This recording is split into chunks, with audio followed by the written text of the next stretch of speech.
Informe de pájaros. De nido en nido, conectamos las historias del país y del mundo.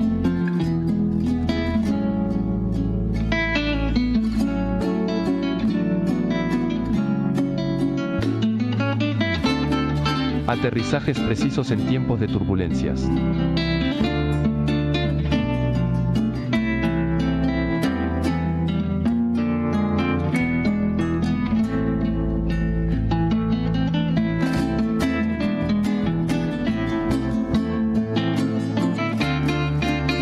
Informe de pájaros. Coordenadas para no perder el rumbo.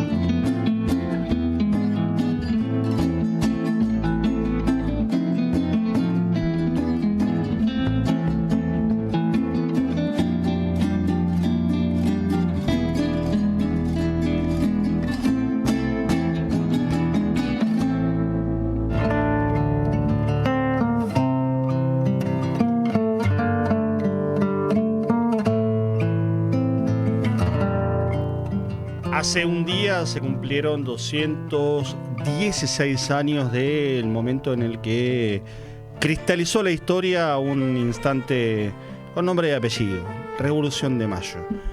Una historia que tiene todavía enorme cantidad de capítulos por escribirse, porque claro, si pensamos en lo pendiente, si pensamos en los a mitad de camino que se quedó la Revolución de Mayo, todavía más de 2 siglos después, si pensamos en que, citando al gran Andrés Rivera, la revolución es un sueño eterno, todavía podemos decir estamos escribiendo el prólogo de esta situación. Los primeros párrafos de una historia inconclusa que se desarrolla día tras día, con contradicciones, con retrocesos, con avances, pero con la memoria encendida de pensar que una revolución, lejos de lo que nos contaron en los villiquen de la primaria, no era solamente repartir escarapelas. Que en una revolución se va a fondo o no se va. Y en eso andamos, en eso estamos. Compañeras, camaradas, amigas, bienvenidas, bienvenidos ustedes también del otro lado, los que están en vivo, aquí en Radio Con Aguante. Estamos hasta las 10 en este informe de pájaros, post día de la revolución, pero en todo caso pre-revolucionario. ¿Cómo le va, Solana López? Como siempre, como siempre. Y nuestra retornada. Sí, Luana hablando Jai. de revolución. Buenas, ¿cómo va? ¿Cómo le va? ¿Cómo va? ¿Bien? Bien. Bueno, tenemos mucho que hablar y tenés mucho para contarnos. Sí, la verdad a propósito de tu viaje, de tu curso, de tu diplomatura y todo lo que significa lo que hay en torno a Venezuela, ¿no? También. Sí, creo que estaría bueno hacerlo por bloques. Recién, bueno, antes de salir un poquito al aire, hablábamos, ¿no? De las nuevas tecnologías, de la IA, de Peter Thiel, que está acá. Sigue estando acá en Buenos Aires, parece que se queda un tiempito más. Y cómo esto afecta a la guerra cognitiva que se está llevando adelante. Estaría bueno armarlo por bloques. Hay un par de entrevistas también que hicimos a distintos compañeros que hay de las comunas, que serían como los barrios populares allá en Venezuela, cómo vivieron el bombardeo, Claro. también cómo sobreviven día a día con mucha dignidad ante el bloqueo imperialista. Y hay muchísimo por hablar. Y en un año en donde América Latina está siendo, independientemente de el escenario internacional que marca lo de Irán y la guerra, y ni hablar la continuidad de lo que sigue siendo el genocidio en Gaza, América Latina es protagonista. Si hubiera que armar la tapa del año, en mayo, seguro que a fin de año está América Latina como actor relevante. Elecciones en Colombia el domingo, lo digo desordenadamente, y vamos a ir charlando de estas cuestiones también A lo largo del programa. a lo largo de este programa y de los que vienen, porque elecciones en Colombia en domingo, la situación en Bolivia, lo que nos cuenta Luana de Venezuela, que este año en particular tiene algo que todavía me parece que no terminamos de desnaturalizar, que es que Estados Unidos secuestró un presidente legal democrático en ejercicio. Claro. Invadió prácticamente bombardeó, 5 meses. Secuestró a un presidente y a su compañera, que además era legisladora de Venezuela. Exactamente, y le sumamos Cuba también, ¿eh? Le sumamos Que Cuba resiste. con una acusación que si algún fiscal de cualquier rincón oscuro del mundo se le ocurriera hacer contra un presidente de Estados Unidos, bueno, lo tiene a Clinton, a Bush hijo, lo tiene a Obama, lo tiene a Donald Trump, otra vez presidente, lo tiene a Biden en el medio, mirá, 5 para elegir, porque si hay un país que bombardeó, y no como defensa propia, sino como ataque imperialista, Claro. países a lo largo y a lo ancho del mundo, es Estados Unidos. Bueno, lo vamos a contar también esto. Sí, sin duda, la verdad que tiene un gran historial Estados Unidos. Allá realmente hubo muchísima formación en comunicación, en nuevas tecnologías, en desmantelar y desglosar lo que fueron las fake news desde hace muchísimos años, ¿no? Mediante también la doctrina Monroe a distintos gobiernos populares, no solo acá en Argentina, allá en Venezuela, con Correa, en Chile, distintos procesos que podían haber populares fueron constantemente bombardeados por los medios de comunicación, y eso también es necesario saber. Y por las redes también, Por ¿no? En supuesto. este último tiempo las redes, mal llamadas redes sociales, porque poco tiene de red y poco tiene de social, también fueron por ahí. Y al mapa de este año de América Latina le podemos sumar Perú, que tiene un balotaje el 7 de junio, el otro domingo, con la segunda vuelta entre Keiko Fujimori y Roberto Sánchez, el candidato, podríamos decir, popular de los sectores campesinos, una especie de continuador de la presidencia frustrada, que en Perú es un sinónimo de lo que pasa en los últimos 20 años, ¿no? Claro. 9 presidentes en 10 años, la presidencia frustrada de Pedro Castillo, que está también sometido en esta línea de lo que contaba Luana, como producto de campañas muy agresivas que vinculan poder judicial, poder mediático, poder económico, ya no golpe de Estado tradicional, está sometido a un proceso que lo tiene inclusive detenido, hablamos de Pedro Castillo. Y Brasil, la frutilla del postre, Sí, claro. cuando llegue octubre y la elección, en donde se juega un destino muy importante esta parte del mundo, no es un dato menor. Que si bien viene yo creo que con una solidez dentro de todos los procesos en América Latina, el de Brasil es el que tiene mayor solidez, pero bueno, siempre el imperialismo vuelve a jugar nuevas cartas. Y además hay que ir pensando cómo viene el recambio generacional en el liderazgo de Brasil, que también es todo un desafío. Pero sabemos que lo de Colombia, seguramente en un ratito lo vamos a profundizar, lo de Colombia viene más peleado, más como vienen los procesos, como pasó en Bolivia, en Argentina, que viene un tiempito con gobiernos populares, un tiempito avanza a la derecha, es un paso y un paso constantemente, ¿no? Que habla de esa inestabilidad política, pero también habla de que no la tienen del todo ganada, sino que la resistencia política logra en algún momento constituir alguna fuerza alternativa. La idea del péndulo, ¿no? Entre distintos momentos históricos y la velocidad en que el péndulo se mueve, ¿no? Porque queda claro que lejos de aquel primer comienzo del siglo XXI, donde los procesos populares, por lo menos con contradicciones, duraban bastante más tiempo, ahora están durando un mandato, si lo completan, y cambio y recambio. Bueno, mencionamos Perú también, y hay algo interesante a Perú para enganchar con la política nacional, que tiene que ver con lo siguiente. El Papa León XIV, nacido en Estados Unidos, pero durante 20 años arzobispo en Perú, Robert Prevost, León XIV, autor también de la encíclica que por estas últimas horas se dio a conocer, aunque tiene fecha del 15 de mayo, está evaluando la posibilidad de un viaje a Sudamérica. Se habla de Uruguay, se habla de Perú, su país prácticamente adoptivo, digamos, donde estuvo mucho tiempo, y se habla de la Argentina. Hay que ver, lo cito a Washington Uranga, periodista de Página 12, gran conocedor de estos temas y de la política de la Iglesia Católica, no solo acá, sino a nivel mundial. Hay que ver si este viaje no está supeditado, porque está pensado para noviembre de este año, a lo que resulte del balotaje del 7 de junio en Perú. Porque el proceso de Perú está también atravesado por esta lógica de una extrema derecha, Keiko Fujimori, tercera vez candidata presidencial, y un candidato, uno a priori podría decir, bastante más cercano a la línea Francisco León XIV, ¿no? Vamos a plantearlo en esos términos. Teniendo Entonces, en cuenta de que, bueno, él ha sido No es originario, pero sí vivió muchos años en Perú. Exacto. Así que hay que ver, el gobierno argentino está haciendo con este tema una apuesta ciertamente audaz. Cada tanto el gobierno argentino le agarra un ataque de política y sale de la estupidez de las redes y la pelea entre Santiago Caputo, Lule Menem y demás, y toma alguna acción, digo esto para analizarlo. En realidad cada tanto lo hace público, porque política no dejaron de hacer nunca, pero en lo público nos entretienen un poco con algunas pavadas. Le estoy bajando un poco el precio, está claro, política. Lamentablemente hacen todos los días. Lamentablemente. Por lo menos, no sé si Milei, pero alguno la está haciendo. Milei no creo. Milei está en la suya, tuitea, habla con los perros, duerme con la hermana, no sé qué hace, pero eso no, tachalo. O se manda mensajes con gente.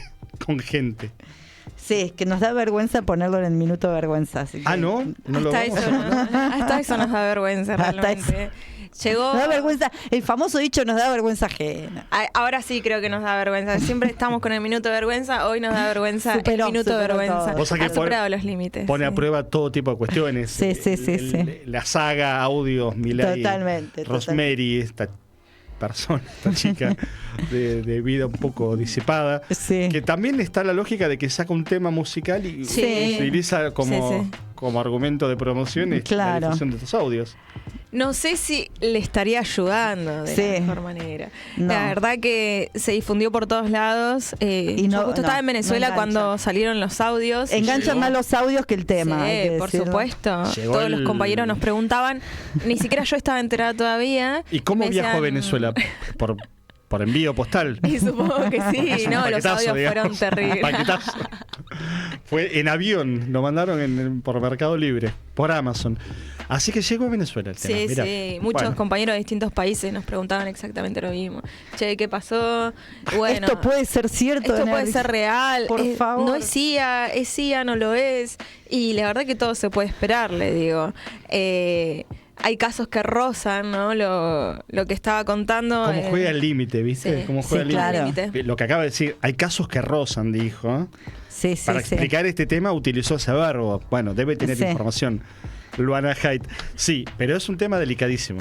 Digo, para abordarlo. Sí, parece que no, pero sí lo es. La pata. Sí, yo creo que si agarramos y analizamos, ¿no? Todos los dichos y las respuestas institucionales que da el presidente, las respuestas que se dan desde el gobierno, ¿no? También es eso. Es como que, bueno... Sí, es la mediatización, es la mediatización que hay de la política argentina. En cualquier caso, digo, lo sumamos a Jorge Kreines. ¿Cómo le va? Buenas noches. Muy buenas noches, ¿todo bien? Bien, enterado de los audios de Milei y los obscenos aparentemente intercambiados con una señorita. No, desconozco. Desconoce. Bueno, qué bueno, por favor. Hay un alma pura. Qué sano. Hay un alma pura en la mesa, está sentada acá con nosotros, el señor Jorge Kreines. Uno tenía que quedar casto puro y con los valores bien en alto. Sí.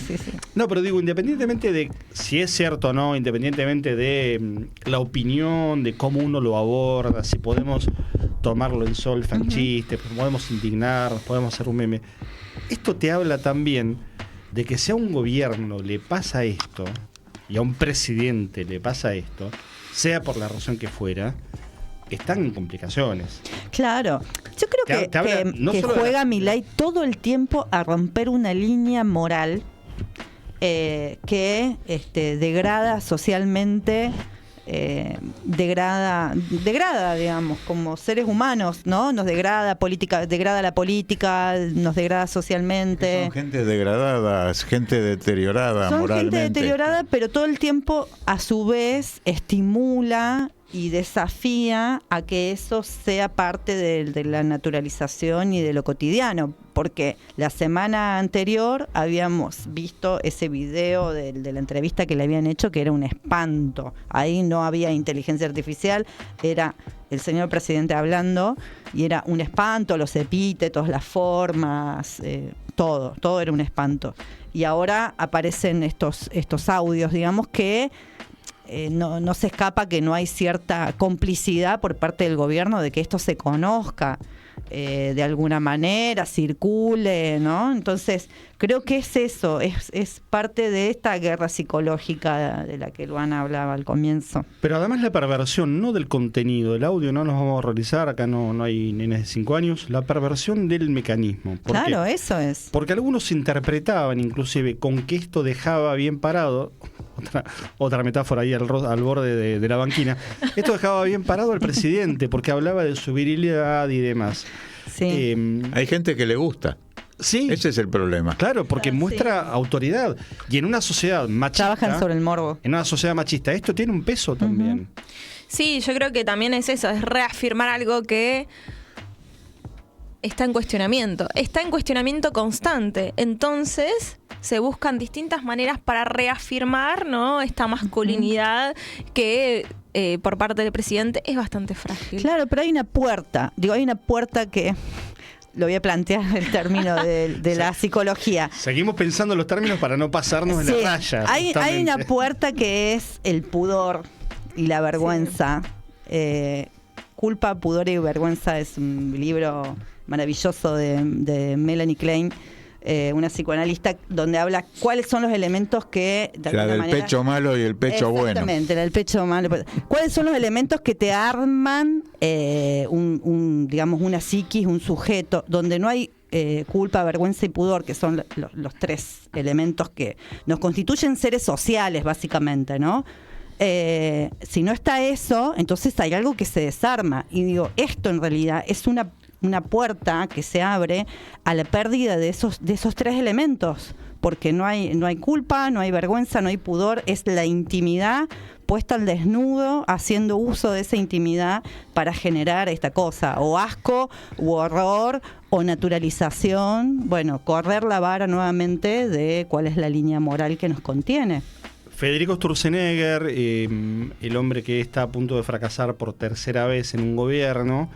De fracasar, no a él le va siempre bien, sino de ser parte de un gobierno que termina fracasando para los intereses de las mayorías. Hablo de gobierno de la Alianza 2001, secretario de Programación Económica con Domingo Felipe Cavallo. Hablo de Mauricio Macri, donde también él fue funcionario, y ahora hablo de el gobierno de Milei, tercera etapa, al igual que Bullrich, de Sturzenegger en un gobierno. Él decía, previo a la elección, escuchen el dato, hace más de 10 años, previo a la elección de Mauricio Macri en 2015, en un video de una entrevista que se difundió, donde él está hablando un inglés, creo que en Harvard, si no me equivoco, él fue alumno de Harvard, y me parece que también docente, en donde explica que en una campaña electoral lo que tiene que hacer un candidato, lo que tiene que hacer un político es hablar de cualquier cosa. Que le preguntan de la economía, que hable de los hijos. Le preguntan de la situación social, que hable de las montañas. Y así, el video está, lo buscan, Sturzenegger en inglés, no es un tipo que hable demasiado, con lo cual es fácil de encontrar. Y es un poco la lógica que aplica este gobierno, un poco más bestialmente, si se quiere, porque del escándalo del paquetazo jueves-viernes, rápidamente muere. Nadie sostiene semejante tema 3 días seguidos, ni siquiera Milei, que se autopercibía un practicante del sexo tántrico. El tema se agota rápidamente, cae en la consideración, como todo termina cayendo finalmente. Hay un tipo que se autopercibe tan viril, y lo tienen que reemplazar con otro escándalo, que es el escándalo del mapa trucho. El mapa donde desapareció la provincia de Tucumán. Sí. Una cosa demencial por donde se la mire. Y algunos ridículos con cargo, o algunos ridículos sin cargo, pero que cobran del Estado, de la maquinaria, con la tuya, contribuyente, salen a decir, se enojan y se fijan en el mapa, pero lo que no miran son los gráficos. Es que los gráficos también mentían. Hablan del crecimiento económico desigual, y la única provincia que no crece es la provincia de Buenos Aires, que aparece en rojo, un rojo soviético, podríamos agregar, por el gobernador Kicillof, entre comillas, está claro. Kicillof, que se defienda solo, tiene su aparato de propaganda, de prensa, y es un gobernador que tiene además cómo defenderse. Pero no sostiene ni siquiera eso, ni el mapa al que le mutilaron con la inteligencia artificial a punto tal de desaparecer una provincia, el sueño húmedo de Caballo, ¿no? Las provincias que sean inviables desaparecen del mapa directamente, claro. O aquellas a las que le cortaron una parte, como Misiones, que quedó medio mochita, una especie de Daniel Scioli de los mapas geográficos argentinos. Jorge Craines, lo de Daniel Scioli fue un chiste, disculpen, pero se ríe el mismo, que le falta un brazo, con lo cual a esta altura nos vamos a horrorizar de un chiste que un tipo que le falta de brazo. Se le fue la mano. Se le fue la mano. Se le fue la mano. Ay, chico. Pero con un brazo menos fue goleador de la Niata, imagínate. ¿Qué te parece? El Pichichi. No cualquiera, ¿eh? Ojo, no es el único antecedente tipo que llegó lejos con Lula, le falta medio dedo. No un accidente de lancha, era obrero metalúrgico. Con grandes distancias ideológicas entre uno y otro. Pero uno fue vicepresidente y gobernador de la provincia más grande de la Argentina 2 veces. Y casi presidente. Y casi presidente por un punto y medio en un balotaje. Y el otro va peleando su 4ª presidencia. Y Arminio Iglesias, candidato a gobernador, era un hombre al que le faltaba un testículo. También producto de un accidente. Con lo cual, digo, no es el primer caso de un político mutilado biológicamente. Vamos a presentarlo de esa manera. Me corro y te dejo este manto de no seriedad, Jorge, para que nos cuentes un poco si viste ayer la homilía de García Cuerva, si viste las retractaciones hoy, tanto de García Cuerva como de Milei, que los dos dijeron, bueno, vamos a bajar un cambio a este debate, que no escale, y los dos, viste, cuando se pelean dos que parece que se van a matar y finalmente no pasa nada, me dio esa impresión. Bueno, sí, porque hay mucho aporte del Estado a la Iglesia. Y aparentemente hubo un límite en esa gestión García Cuerva, que hizo una intervención muy interesante, una homilía. Claro. El Te Deum histórico de los 25 de mayo. Pero muy limitado por esta situación, ¿no? El Estado contribuye, porque en la Argentina rige la unidad de la Iglesia y el Estado, hay una religión oficial. Es decir, se dice que los iraníes son un gobierno teocrático, pero acá no puede ser, alguien no puede ser presidente si no es apostólico, católico y romano, cosa que está muy en duda con el caso de Milei. Y lo dice la propia Constitución, ¿no? La nación argentina sostiene el culto católico, apostólico, romano. Claro. Con la interpretación libre que tiene la palabra sostiene. Una manera de ser un Estado teocrático. Claro. Entonces, bueno, me parece que está ese tema, ¿no? Las relaciones entre la Iglesia y Estado, que, dijo algunas verdades, pero después viene el tema de las relaciones y de los negocios y de las cuestiones financieras. Y ahí está también planteado el tema de la visita del Papa a la Argentina, que está en carpeta. Y entonces las cosas llegaron hasta ahí. Y Milei terminó diciendo, bueno, son opiniones válidas. Un Milei extrañamente amable y tranquilo, como nunca se lo ve. Estas oposiciones no me hacen demasiada mella. Claro. Y entonces ahí está la cosa, ¿no? Pero claro, muchos están mirando lo que pasa en este momento en Bolivia, porque todo venía que el centro de la mirada o de las miradas iba a estar puesto en la elección colombiana de este domingo próximo. Pero le sacó el lugar principal en los medios la situación boliviana, que quiero decir que el chico que envió C5N a Bolivia hay que darle el premio Oscar al periodismo, porque está haciendo una tarea verdaderamente, Adrián Salonia, está haciendo una tarea sumamente interesante. Sí, igual déjame meter un matiz. Dale. Discursivo y discutivo con vos. No existe la palabra, pero de discusión con vos. La semana pasada, no sé si él exactamente, línea editorial, digo, uno no se mete con el laburo de un tipo que labura en los medios, ¿no? Pero sí tiene todo el derecho a opinar. Hicieron un móvil de 15 minutos únicamente destinado a deslegitimar la protesta. Únicamente destinado. Uh-huh. Entonces, digo, también a veces los medios, cuando ven mucho pueblo en la calle, por más opositores que parezcan en la Argentina, por una cuestión de solidaridad corporativa empresarial, terminan haciendo el caldo gordo a políticas represivas, aún desde un costado simplemente descriptivo y narrativo. Se ve que tenés de todo, ¿no? En la cobertura. Se ve que también las partes que vi, los momentos en que vi, porque no me la paso viendo la tele. Lo bien que haces. Entonces lo vi en las movilizaciones. Ustedes saben que La Paz, y especialmente la zona del Alto, es un lugar donde no hay una baldosa a la misma altura de la otra. Entonces ver al movilero de un canal argentino subiendo Claro. ¿Cómo se llama? Una rampa, una avenida que va para arriba, y corriendo, escapando de los gases como el conjunto de los manifestantes, y con el micrófono adelante, me parece que fue un tipo de periodismo que normalmente no se hace acá en la Argentina. Hay que decir, para ser justo, que esto que yo estoy comentando ocurrió el miércoles de la semana pasada, y lo fuerte de la represión comenzó a partir del jueves, viernes. Digo, Claro. van 5 muertos. Sí, Bueno, sí, en un se rato puso vamos a tener bravo, una se puso nota. pesado. Probablemente Justamente con la quería de hacer una comparación entre el sindicalismo boliviano y el sindicalismo argentino. Porque esta movilización ¿qué hubiera pasado si hubiéramos tenido una reacción como los bolivianos tienen a los 5 o 6 meses de la asunción de Javier Milei? Claro. Porque apenas llegó al gobierno, lanzó el decreto de necesidad y urgencia, el 70-20-23. 70-23. Tremendo. Eso Claro. ya, el solo texto de ese decreto ya hubiera justificado una tremenda movilización popular y 45 cortes de ruta que le llaman bloqueo en Bolivia, pero son verdaderos cortes de ruta pesados. ¿Te parece que hacemos una presentación, separamos y nos metemos con la columna de Jorge Kreines a propósito Como quieran. de este espejo Bolivia-Argentina, Argentina-Bolivia, que por estos días tiene una significación no solamente en la política internacional, sino también hablar de Bolivia es hablar, como dice él en esta intro, hablar de lo que nos pasa a nosotros también Eso. cotidianamente. Sí. Bueno, estamos hasta las 10 de la noche en el 11 26 99 95 74.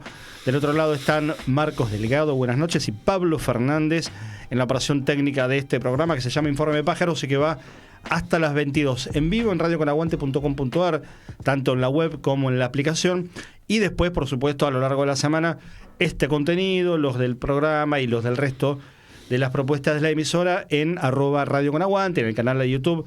Recomendamos siempre suscribirse, activar la campanita, estar atentos a las notificaciones y compartir todo lo que allí ocurra. Y nuestras propias redes, @informe de pájaros.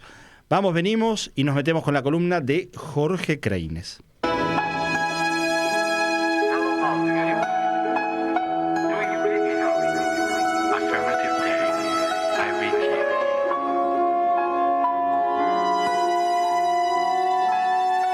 Informe de pájaros. Coordenadas para no perder el rumbo.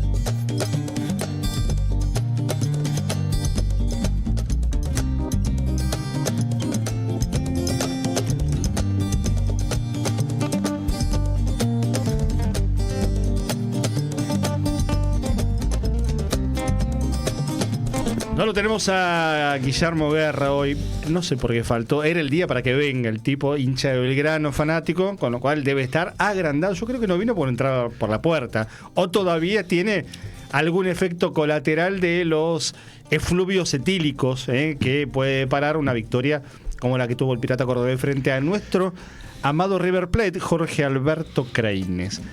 Voy a cambiar de tema. Mejor, rápidamente. Si no te parece Al mal. contrario.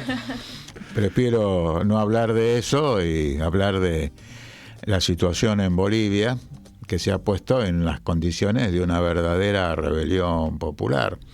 Un bolivianazo, dirían algunos acá. Casi 50 cortes de ruta, grandes movilizaciones en el Alto especialmente, pero incluso en el centro de La Paz. Ustedes saben que hay una diferencia de altura de 1.000, 2.000 metros de altura, que en el aeropuerto que está en el Alto, los aviones para aterrizar, en lugar de bajar, suben.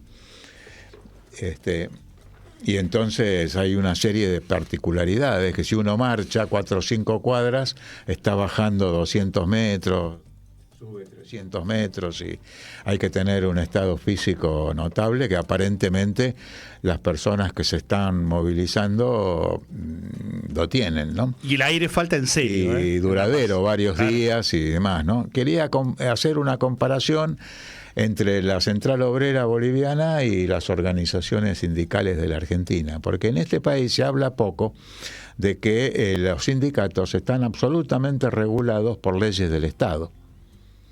Incluso el trabajador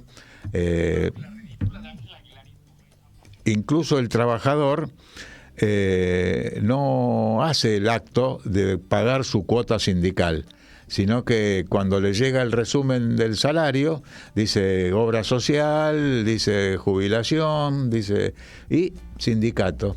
Entonces directo va de la patronal al sindicato y no hay una conciencia de contribuir, aunque sea con una mínima cuota. En otros países, por ejemplo, los sindicalistas tienen un cobrador, el que va a tu casa o que va a la planta y recorre escritorio por escritorio, torno por torno, máquina por máquina y le pide el aporte al trabajador. No, acá todo va por la vía del Estado. Y si hay un conflicto entre dos listas, va a la justicia del Estado. En este momento el Estado acaba de intervenir a la Unión Obrera Metalúrgica, como el gobierno provincial de La Rioja le quitó los fondos a la Asociación de Maestros y Profesores de La Rioja. Y entonces este es un sindicalismo con un viso corporativo estatalista que limita mucho las capacidades, porque hay muchos que ven lo de la Unión Obrera Metalúrgica y dicen, bueno, no vayamos al FRESU porque nos pueden intervenir el sindicato, ¿no? No levanto cabeza, no levanto la voz. No, claro. Tranquilo, a pesar de todas las políticas antiobreras de Milei, el industricidio que se está produciendo, el crecimiento del desempleo y demás. En Bolivia los sindicatos son independientes de las patronales, pero también del Estado y de los partidos.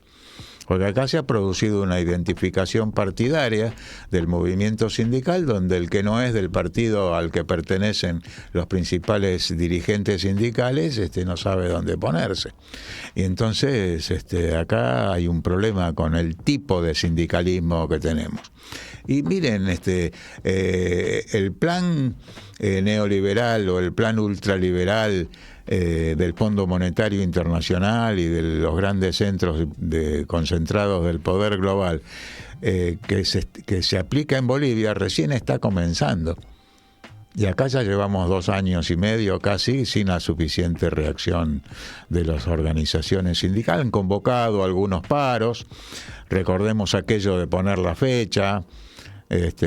No quiero seguir con groserías para no imitar al presidente de la República. Porque además nunca vamos a llegar, así que mejor no intentarlo. Entonces, me parece que es otro tipo de sindicalismo.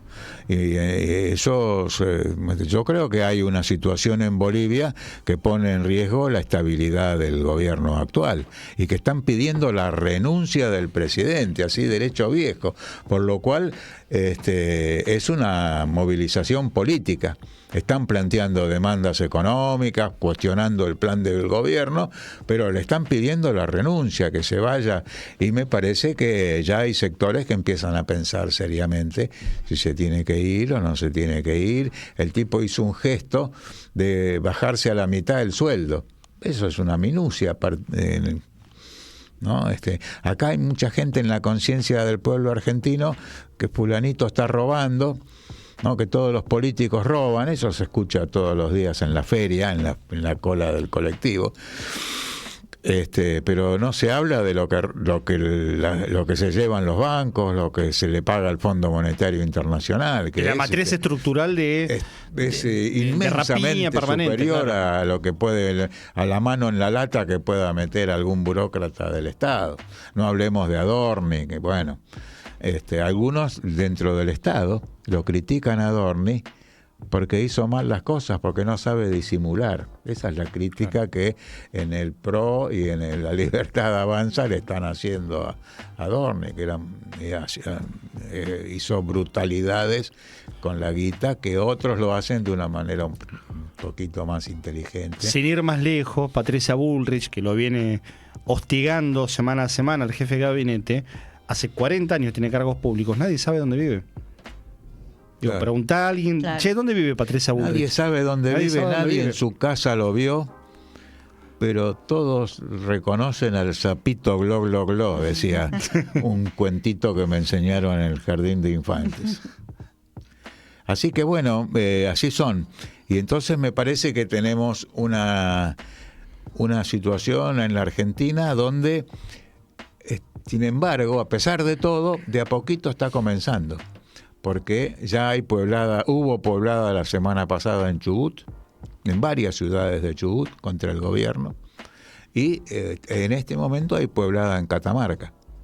Y hubo un político importante de un país oriental que en un momento determinado dijo: esto es de la periferia al centro. Y entonces algunos esperan una gesta popular en la Plaza de Mayo o en la Plaza del Congreso, pero a veces la gesta popular, como ocurrió en el Chocón, o que ocurrió con el Agro en el Grito de Alcorta, o como ocurrió con el Cordobazo y con otros asos que hubo en la Argentina, la cosa puede venir o surgir de lugares no necesariamente predecibles. Así que yo creo que hay que darle importancia a lo de Chubut, hay que darle importancia a lo de Catamarca y tener presente que el 29 de mayo se está cumpliendo un nuevo aniversario del Cordobazo, aquel que organizó el sindicalismo de Córdoba y que terminó, podemos decir, con una fase de la dictadura. Estaba Onganía en aquel tiempo, después vino Levington, Lanuse, en fin, pero hubo una movilización popular y a veces a mí me parece que el límite que se le puede poner a la política de Javier Milei, de Sturzenegger y Caputo y de Patricia Bullrich por el lado de la represión, es hasta dónde el pueblo argentino va a aguantar todo esto que está sucediendo. Ese es el límite. Y que hay que sumarle, me parece importante, Jorge, que no solamente es la Libertad Avanza, también es el PRO. El PRO. Y lo está haciendo muchos radicales. Muchos peronistas. Claro, que avalan no solamente en el Congreso, sino en las políticas que ellos despliegan en sus provincias, en sus municipios. ¿No? Es parte de una política de la derecha que hoy, con sus distintas versiones, pero se consolida desde estas lógicas represivas. Correcto, y la política es destruir el sistema industrial y destruir el sistema científico-tecnológico. Esos son los dos ejes principales. Por eso hay un industricidio y por eso atacan al CONICET, al Servicio Meteorológico Nacional, a todo lo que es el sistema científico y el sistema educacional público, especialmente el universitario, para transformar a la Argentina en un país atrasado, en un país sin tecnología, en un país sin industria y en un país que trabaje para la entrega de nuestro patrimonio nacional, de los minerales estratégicos, de las tierras raras, de la plataforma continental, porque ahora resulta que el mar argentino es un bien global. Y se traen a la Armada norteamericana, al portaaviones Nimitz, pretenden instalar una base de submarinos en Ushuaia. Es decir, estamos asistiendo a la entrega total de nuestra soberanía y a una política de hambre con los jubilados, una política de abandono de los discapacitados. Y hay que pensar la salida. ¿Cuál es la salida a esta situación? Se va a poner la cosa más electoral porque se va a ir acercando la fecha del 2027. Ahora, estas elecciones se van a hacer en un país tranquilo, donde la gente va a tener disponible un voto cada 2 años, cada 4 años, o va a haber un rol más activo de convocatoria y de organización popular. A mí me parece que en este momento, aún los mejores candidatos que aparecen a la vista, ninguno está convocando a debatir, claro. Ninguno está convocando a organizar al pueblo. Lo que se está haciendo es pedir apoyo. Y entonces me parece que el tema de organizar, el tema de retomar algunas prácticas parecidas, no necesariamente iguales a lo que sucedió aquí en el 2001 con las asambleas barriales, con las formas de autoorganización popular, que en el 2001 llegaron hasta ahí, o sea, no se construyó de ahí una experiencia política alternativa. Pero me parece que estamos un poquito lejos de la situación de Bolivia, donde la gente le pide al presidente que se vaya. Sí, ganó las elecciones, macanudo. Incluso muchos de los dirigentes sindicales de la COP lo apoyaron y lo votaron porque ya estaban cansados de esa división de Vuelve Morales, a creer con Arce, en el poder popular, ¿no? en el poder popular. Vos lo resumís en estas dos palabritas, pero a veces conviene explicar un poquito más cuál es la idea esta de poder popular, porque a veces se formulan los discursos y no queda claro de qué se trata. Y me parece que hay que pensar mucho en el abajo, mirar a los costados. Me parece que tenemos que pensar en nuestros compañeros de trabajo, en nuestros amigos, nuestros vecinos, y construir reacciones populares que no lleguen después de los hechos. Porque si te cierran la fábrica y te quedaste sin empleo, lógicamente que vas a salir a protestar.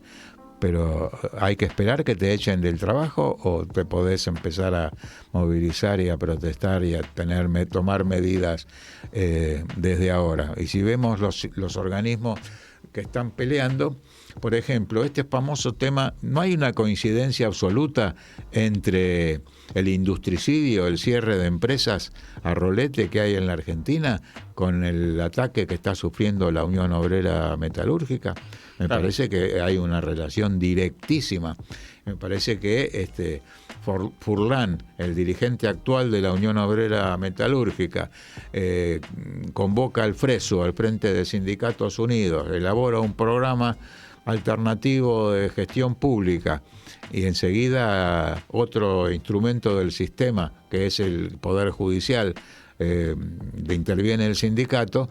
Bueno, me parece que es una situación grave, rayana, no con una dictadura militar, pero sí con una dictadura de los mercados, con una dictadura del sistema financiero, con una dictadura del poder económico real, que está queriendo retrogradar a la Argentina, como decía en el programa anterior, a un país en vías de subdesarrollo. Un programa del FRESU que incluye entre sus principales y primeros puntos la cuestión de la deuda externa.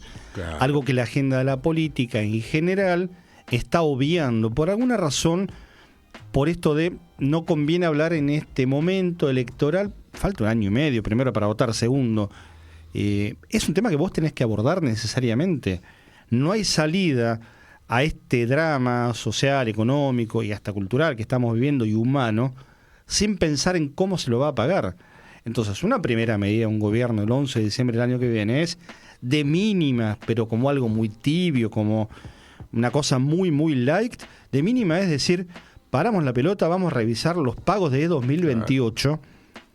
Y pido al que sea, mirá lo que te digo, una barbaridad, aunque sea un año de gracia, y en 2029 empezar a ver qué pasa. No hay forma, no hay manera de resolver, ya no el problema de la UOM, el problema, sino de decenas de millones de personas en la Argentina que no tenemos futuro de mediar una continuidad, aún con buenas formas, o aún desde el progresismo de este momento, que no rompa con esa estructura. Por ejemplo, el tema de la deuda externa, así de directo. Así es, y también vamos a bajar un poquito al nivel zócalo. ¿Cuánta gente de una edad 50, 55 pierde la seguridad de que se vaya a jubilar? Te diría que hasta 6 ahora, de cada 10, 7 de cada 10. Hasta ahora te jubilabas, ¿no? Pero claro, ahora, ¿te vas a jubilar o no te vas a jubilar? Entonces, si los jubilados van los miércoles a la plaza, míralos con cariño. Porque tenés un par de años te toca a vos. Te toca a vos. Y estos son jubilados que le pagan poco y que los tratan mal y que le dan palazos en la cabeza. Pero vos ni siquiera te vas a jubilar. 7 de cada 10 no va a tener nada en 10 años. Nada. Entonces, sí, que no va a tener la posibilidad de la moratoria que de alguna manera permitía, teniendo en cuenta que los próximos jubilados, en el cual me incluyo, me faltan algunos años, pero me incluyo ya ahí, venimos ya de muchos años, de los 90, hasta qué edad finalmente pudimos empezar a hacer nuestro aporte. y trabajábamos en negro. Entonces, bueno, nos encontramos ahí en esa incertidumbre, efectivamente. Sí, lo decían también los jubilados por la liberación, que quienes estuvimos entrevistando hace un par de fechas, Claudio, que la lucha que están dando hoy en día los jubilados no es solo por ellos, sino que también es para las generaciones futuras. Pasa la columna de Jorge Kreines, El espejo de Bolivia, la situación en la Argentina. Jorge Kreines, como cada martes, en Informe de Pájaros.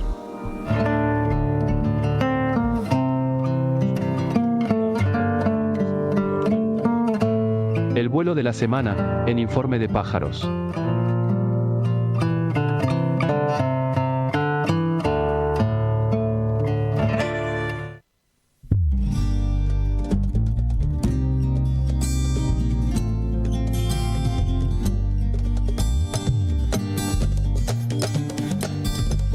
Gustavo Muñoz es el coordinador nacional del Movimiento Territorial Liberación, integrante de la Mesa Nacional de la CTA y miembro del Comité Central del Partido Comunista de la Argentina.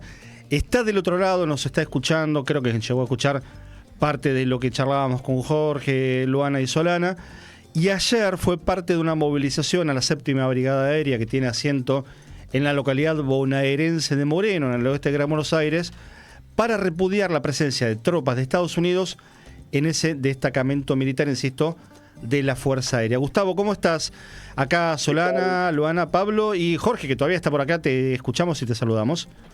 ¿Qué tal? Buenas noches, saludos a todos y a todas. Sí, llegué a escuchar lo último de Jorge.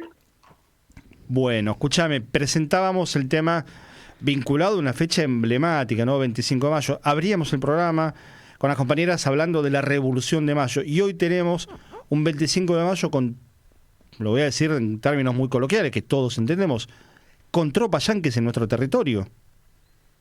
Sí, es así. La verdad que como lo decíamos ayer en distintos medios, lo manifestábamos en una movilización realmente numerosa, muy concurrida, con un marco, una idea impresionante, sobre todo los moronenses, pero a todos los argentinos, los latinoamericanos, nos hierve la sangre, ¿no?, de ver estos personajes que se creen dueños del mundo en nuestros pagos. Creo que eso nos marca un poco también, ¿no?, en qué nivel estamos. Y bueno, nos llama a reflexionar algunas cosas, ¿no? Creo que es muy necesario un mayor marco de unidad. Esto no podemos dejar de repudiarlo, pero no alcanza solo con una movilización o dos, porque hemos hecho dos realmente en este momento. Sabemos que las tropas se quedan hasta el 12 de junio. Hay distintas actividades de publicidad, de propaganda, de concientizar a los vecinos, de charlar a los vecinos, que la verdad que lo ven con asombro. Pero bueno, sabemos que es parte de la política, ¿no?, desde el imperialismo, y que también tiene que ver no solamente con que el cipayo que tenemos de presidente, el neofascista de Milei, le hable claramente las puertas, sino que están también por nuestros recursos naturales. Eso lo veíamos. La verdad que ayer fue una marcha pero muy numerosa, un 25 de mayo muy nublado, y con un marco de unidad enorme. Eso lo vemos como importante y como un comienzo al repliegue, ¿no?, de estas tropas, que ayer lo recalcábamos con muchas fuerzas amigas que por ahí toman el tema del antiimperialismo cuando nos toca muy de cerca, pero por ahí cuando pasa algo en la Venezuela bolivariana, en Cuba y en demás, miran para otro lado. No hay posibilidad de mirar para otro lado, hay que concentrar. Esto creo que sirve para concientizar a muchos y bueno, como te decía recién, estamos acá en estado de alerta y movilización permanente por las tropas acá en nuestro territorio. Gustavo, hay que sumar que este movimiento de tropas extranjeras en Argentina no cuenta con la aprobación del Congreso. Parece un detalle menor, parece un detalle técnico simplemente, pero habla también a las claras de la lógica de un gobierno que está manejado directamente desde el extranjero en estas cuestiones y en cantidad de cuestiones más, ¿no? Sí, eso está claro. Yo creo que es grave, es muy importante. Igual también sabemos que tienen los métodos para comprar el Congreso y lo mostraron con distintas leyes, pero así todo se debatieron algunas leyes, se discutieron. Esto pasó totalmente de una forma arbitraria, en la cual Milei seguramente nos va a seguir acostumbrando. Yo creo que esto también vuelve a pedir la reflexión de los militantes y las militantes del campo popular, ¿no? Hasta dónde lo vamos a permitir. Creo que esto exige, ¿no? Un nivel de lucha, superar el nivel de lucha que venimos charlando. Hoy me tocó estar ahí abrazando a los compañeros de la UOM, ¿no? Otro hecho terrible, y también hacíamos, Marco, eso, que parte de estas responsabilidades las tienen y las tenemos los dirigentes del campo popular, porque no es que las tropas yanquis llegaron ahora y no había indicio de otras cosas. Sabemos que Milei responde y que la Argentina está dirigida por la Embajada de Estados Unidos y de Israel. Gustavo, ¿cómo estás? Solana te habla. Buenas noches. ¿Cómo andas, Solana? Buenas noches. Decíamos hace un ratito con Jorge Kreismes que además de este diagnóstico que vos agregabas, esta situación tremenda que está pasando en nuestro país y en Moreno particularmente, la necesidad de la organización popular. Y este me parece que ha sido un ejemplo claro de unidad y de organización, ¿no? Sí. Ayer también lo resaltábamos. Moreno tiene una historia de lucha enorme. Lo más reciente y conocido por todas y todos es el Morenazo, el proceso donde la escuela bomba, como la llamaron, vuelan y mueren un trabajador y una trabajadora. Ahora, ese marco de unidad que hemos logrado acá en el distrito, que yo creo que es posible armarlo provincial y nacionalmente, hay que trabajar mucho, hay que regar la unidad todos los días, pero también tiene que ser una unidad con un programa político. No, creo que eso es elemental, es fundamental, porque si no nos unimos para etapas, para momentos claves, pero después cuando hay que empujar un programa que tenga que ver con el pensamiento y con los derechos del campo popular, muchos miran para otro lado. Ayer, de hecho, se planteó, porque esto ha generado lógicamente debates en las distintas fuerzas. Es más, creo que todo el proceso de la marcha, que fue aproximadamente 12 cuadras, marchando desde donde concentrábamos hacia la base. Muy grande. Sí, fue importantísimo, fue imponente. Y bueno, después tenías los dirigentes de las dos CTA, dirigentes de la CGT, de todos los espacios políticos. Hubo una cuestión en la que no tuvimos de acuerdo. Nosotros creemos que la unidad es con todas las banderas, y ahí se priorizó banderas argentinas, sí teníamos pecheras y otra forma de identificarlos. Pero bueno, lo importante era estar ahí. Y un detalle que no lo comenté, lamentablemente ahí en la base todos los días está nuestra bandera y al lado la de Estados Unidos. Ayer no metieron ninguna, ni la Argentina ni la de Estados Unidos.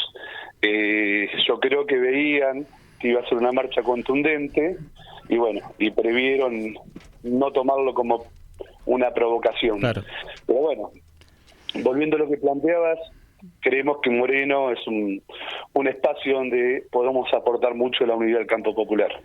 Gustavo, hay que señalar también, estamos charlando con Gustavo Muñoz, coordinador nacional del MTL, que allí en la 7ª Brigada Aérea de Moreno funcionó, y está marcado como tal, un centro clandestino de detención, por el lado de lo simbólico e histórico. Pero te quiero sumar una noción que tiene que ver, vos mencionabas algo, por supuesto, del contexto que estamos viviendo, que ven desde Moreno, en un territorio con una larguísima tradición de lucha, pero también parte hoy de un ajuste descomunal, entendiendo que además en Moreno, segundo cordón del Gran Buenos Aires, hay cuestiones estructurales que no se han resuelto ni siquiera en los mejores momentos de el país en los últimos años. Sí. Mirá, Moreno fue históricamente uno de los lugares olvidados, más allá del color y de la bandera política que tengamos provincial y nacionalmente. Fue uno de los espacios postergados casi siempre. Y inclusive con intendentes que han acompañado muy poco los procesos del pueblo. Hoy la verdad que más allá de las diferencias que tenemos con Mariel Fernández, ya 2 veces intendenta, tenemos diferencias profundas. De hoy de hecho estamos confrontando bastante. Debemos ver que se ha avanzado mucho en la gestión en los últimos años, a pesar, ¿no?, de la falta de presupuesto en este momento a nivel nacional. Ahora está claro que con eso no alcanza. Yo creo que hay un problema en la provincia en general. Una vez nos tocó charlarlo con Bianco y con Axel en la provincia, porque lógicamente, más allá de pedir por toda la provincia, pedíamos por nuestro distrito, y ellos planteaban, haciéndose una autocrítica, que gobiernos anteriores del peronismo preferían pagar a los medios para que no muestren las distintas situaciones y no hacerse cargo de los problemas. Bueno, yo creo que en algunos municipios hoy se está trabajando de otra manera, con mayor conciencia. Ahora no alcanza. El ajuste que estamos sufriendo es enorme y lo notamos en las escuelas, en los hospitales, en la falta de medicamentos, ¿no? En todo lo que está vinculado de derechos para la necesidad de nuestro pueblo, digamos. Gustavo, ¿cómo va? Te habla Luana y te quería hacer una consulta más que nada sobre el territorio y cómo lo ven los vecinos. Recién mencionabas que hubo una gran movilización y una gran unidad de distintas organizaciones sociales, sindicales, entre otras. ¿Cómo se vive esta presencia imperialista desde el territorio? ¿Y cómo lo ven los vecinos? ¿Hubo rechazo desde los vecinos? ¿Un rechazo contundente? Sí. ¿Cómo lo ves? ¿Cuál fue la respuesta que hubo? Muy buena pregunta, sí. La verdad que los vecinos, primero en los primeros días, cuando llegaron esta tropa, que se quedan hasta el 12 de junio, están hace ya aproximadamente 20, 25 días, los vecinos no entendían nada. Tuvimos que salir nosotros a aclarar, a charlar, porque veían movimientos raros, pero no sabían que estaban las tropas yanquis acá. Y la verdad que ahí saltó el argentinismo. Ahí los vecinos y las vecinas, más allá de las diferencias que puedan tener, se pusieron la camiseta y salieron a repudiarlo enérgicamente. Vos no vas a ver gente de estas tropas ya ni tropas de la misma base argentina a salir en los lugares. Que antes era habitual. Vos, por ejemplo, la gente de la brigada iba al centro José Cepaz, al centro de Moreno, veías muy cada tanto haciendo compras y demás. Hoy no, hoy se están pero guardando muchísimo. Y ayer en la movilización, más allá de todas las organizaciones y los espacios políticos, hubo mucha gente suelta, hubo muchos vecinos y vecinas, y caminamos durante 12 cuadras para llegar al lugar, ¿no? Y la verdad que completamos, desde la puerta de la brigada hasta una rotonda que salimos, que eran esas 12 cuadras, completábamos todo, y vos veías las cantidades de banderas que salían los vecinos y vecinos a mostrar de las casas. La verdad que eso fue algo que nos levantó mucho, pero sí, los vecinos lo repudian totalmente. Gustavo, te agradecemos mucho este rato de charla, estamos en contacto para lo que necesiten y la seguimos pensando en conjunto, así que súper retribuidos desde acá de todo lo que nos has contado, el panorama que nos brindaste y también de las ideas y reflexiones.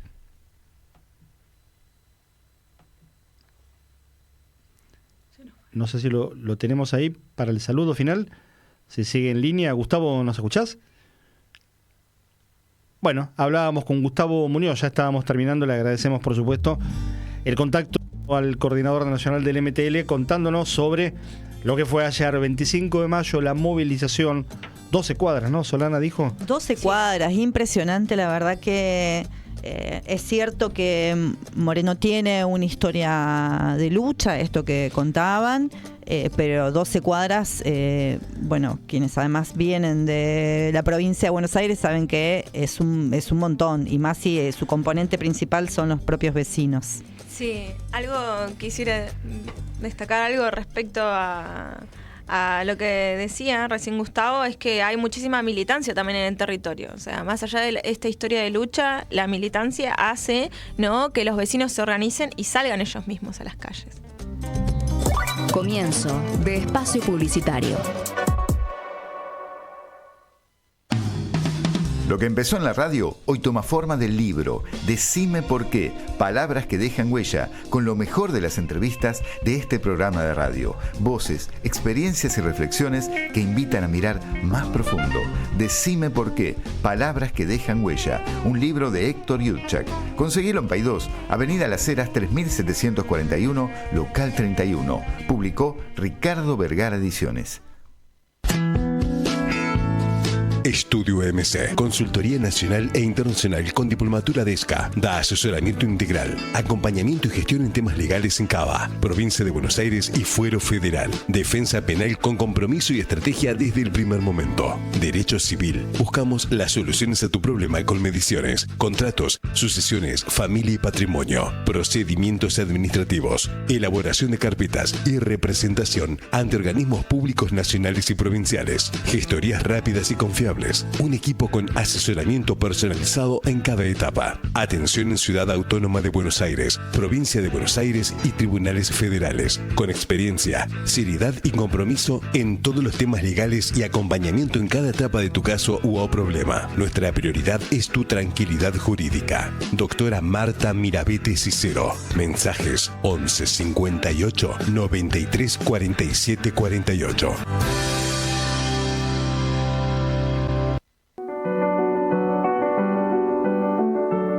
Enfrentar la trata de personas es un trabajo de todos. Madres Víctimas de Trata es una organización autogestionada y sin fines de lucro que se encarga de acompañar y contener a las familias al momento de buscar a las jóvenes desaparecidas. Si estás buscando a alguien o crees que puedes ser víctima de trata de personas, no dudes en contactarte al 4305-1449 o escribir a madresvíctimasdetrata@gmail.com. Desaparecidas para ser prostituidas.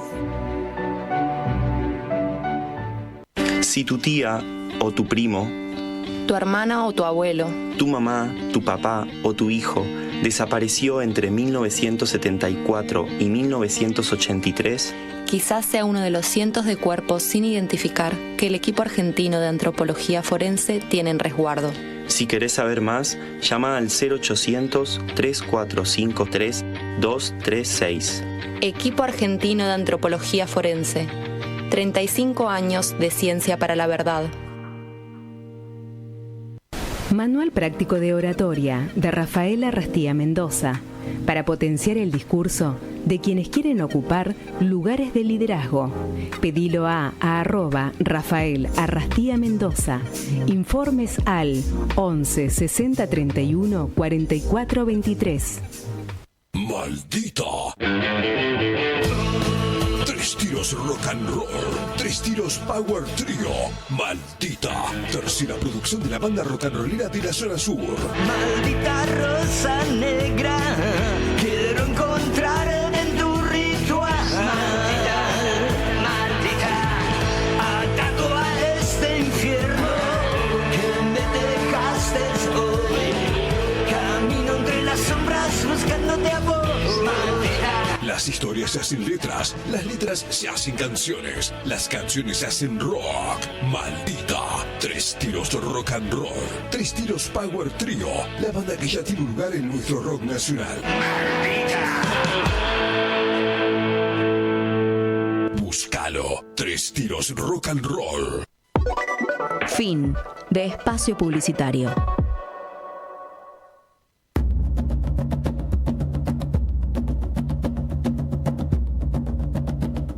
La política y la economía, en vuelo rasante.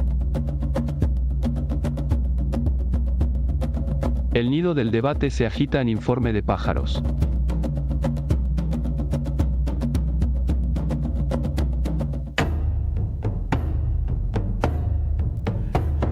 La semana pasada, el secretario de Estado de Estados Unidos, Marco Rubio, de origen familiar cubano y el hombre encargado de las relaciones exteriores del gobierno de Donald Trump, anunció el proceso que se iniciaba en su país contra el general Raúl Castro Ruz, héroe de la Revolución Cubana, 94 años, el hermano de Fidel, presidente hasta hace algunos años, previo a Miguel Díaz-Canel, por el hecho de la defensa soberana que hizo Cuba de su territorio en 1996 con el derribo de un par de avionetas enviadas desde Miami a partir de la acción terrorista de un grupo llamado Hermanos al Rescate, que operaba desde hace algunos años en la isla con atentados en hoteles, con incursiones, con desarrollo de planes de desestabilización psicológicos, de propaganda y concretos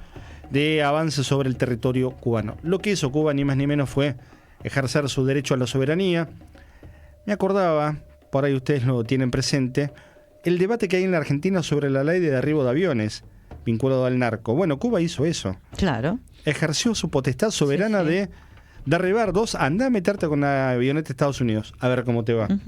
Bueno, 30 años después, Raúl Castro está acusado y los yanquis quieren aplicar la metodología de Venezuela en Cuba. Vamos a ver un video que tiene que ver con la historia de los 5 héroes cubanos, que eran 5 patriotas de la revolución enviados en misiones secretas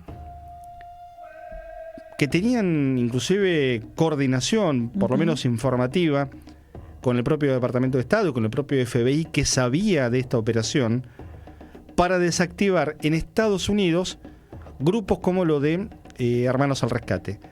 Fueron condenados en Estados Unidos. Para los cubanos fue una lucha de muchísimos años, la libertad de los 5 héroes cubanos.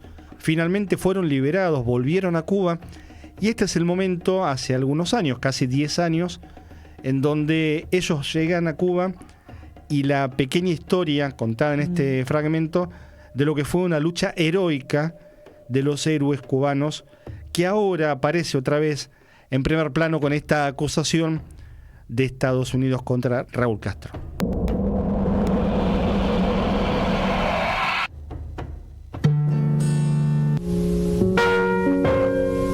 Como prometió Fidel en junio del 2001, cuando dijo volverán, arribaron hoy a nuestra patria Gerardo, Ramón y Antonio. General, estamos todavía emocionados, no sabe las palabras, pero la que sobra es gracias. La que siempre no puede faltar, muchas gracias.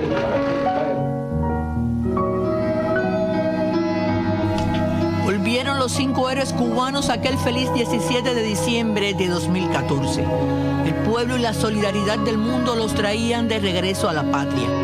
Por fin Ramón, Gerardo y Antonio se reunían con sus familias y con Fernando y René, que estaban en Cuba desde hacía pocos meses después de cumplir sus largas condenas. Fidel había dado fuerzas para la lucha por el regreso de los 5 en aquella tribuna abierta de 2001. La inocencia de esos patriotas es total. Solo les digo una cosa, volverán. Desde entonces se intensificaría la batalla por traerlos de regreso. La solidaridad ganaba terreno, desbarataba mentiras, sumaba a personas al empeño de conseguir la libertad de los 5 cubanos. A 2 meses de su regreso, los 5 recibirían oficialmente el título de Héroes de la República de Cuba y la Orden Playa Girón.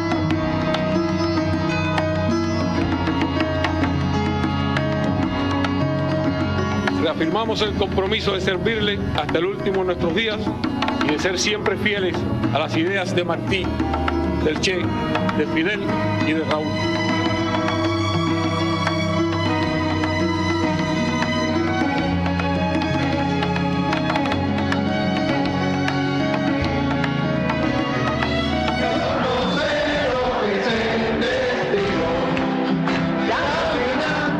Un concierto de Silvio por los barrios fue otra oportunidad para que los 5 recibieran el calor de los cubanos. Esa noche la patria vibró de felicidad y amor. Volvieron, como vaticinó Fidel, porque la verdad se abrió camino desde el corazón del pueblo. Gladys Rubio, Sistema Informativo de la Televisión Cubana.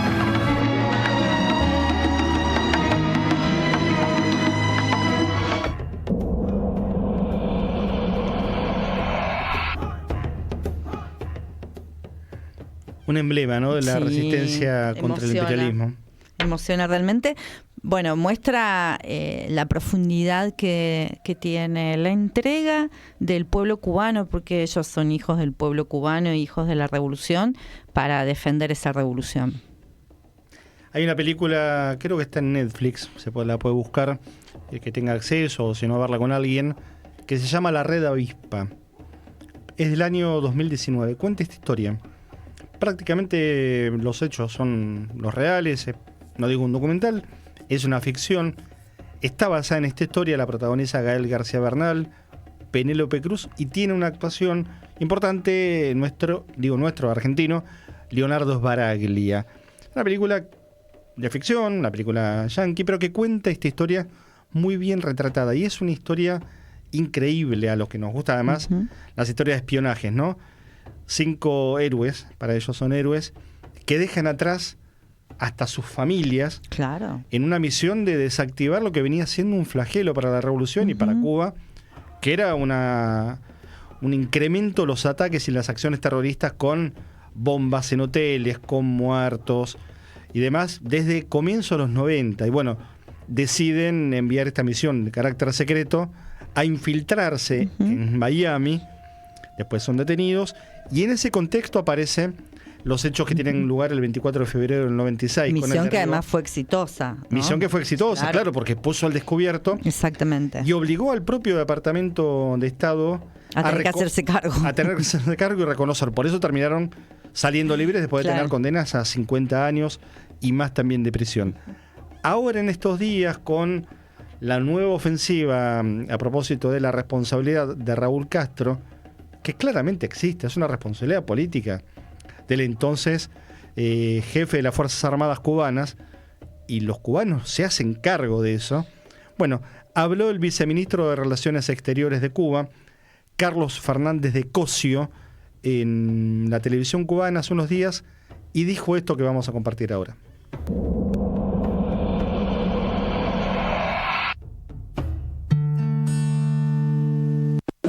Hubo complicidad en ese hecho. Pero además de eso hay más información. Con posterioridad, años posteriores, se ha desclasificado información que incluyen comunicaciones del Departamento de Estado y de otras agencias del gobierno de los Estados Unidos, en los que reconocen que esto es una violación del derecho internacional. Alertan sobre el peligro que tiene e incluso mencionan un escenario catastrófico de consecuencias nefastas si continuaran estas provocaciones. Llegan a decir incluso que era muy probable que Cuba en algún momento tomara una acción para proteger su espacio aéreo. Ayer mismo lo revelaba el Archivo de Seguridad Nacional de los Estados Unidos. Es parte de lo que se ha revelado. Y reitero, sin embargo, el gobierno de los Estados Unidos no actuó. Lo que quiere decir que había tolerancia y que había una responsabilidad de parte de ellos. Ahora, Cuba actuó en defensa de su soberanía. La acción de Cuba en ese momento fue en defensa de su soberanía y de la paz. Y ejerció con una gran demostración durante años de paciencia y de tolerancia, ejerció el derecho a proteger su espacio aéreo y la paz del pueblo de Cuba.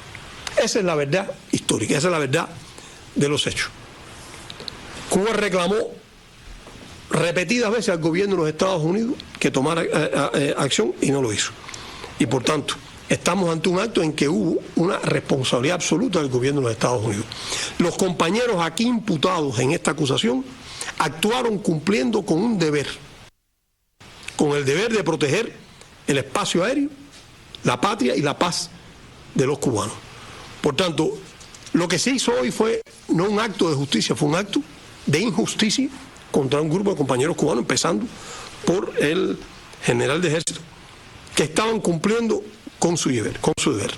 Además es importante tomar en cuenta, y posiblemente Yusniel se refiere a esto, esta acusación conlleva una amenaza adicional, puesto que se sabe de la práctica oscura de los Estados Unidos de utilizar acusaciones como esta para actuar militarmente contra Estados soberanos.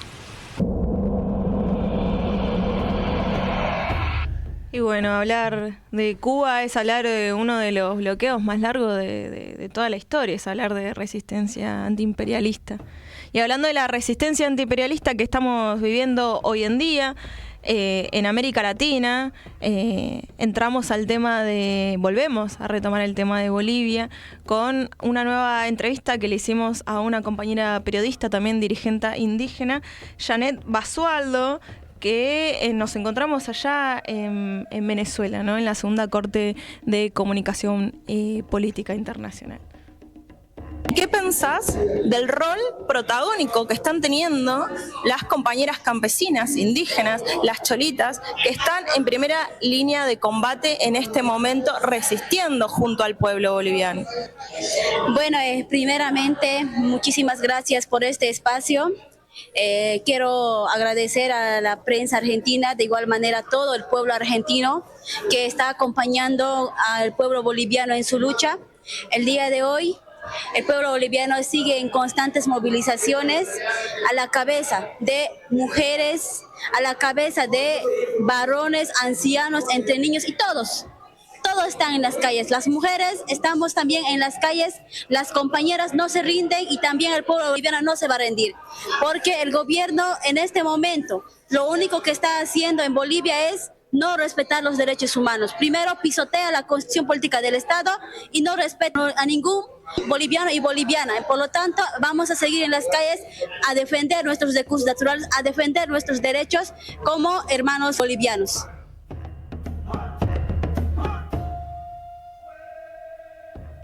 Bueno, grandísimo las palabras que nos otorga ahí la compañera Janet, ¿no? Sabiendo cómo sigue resistiendo hoy en día Bolivia, cómo sigue resistiendo el pueblo boliviano, ¿no? Organizando.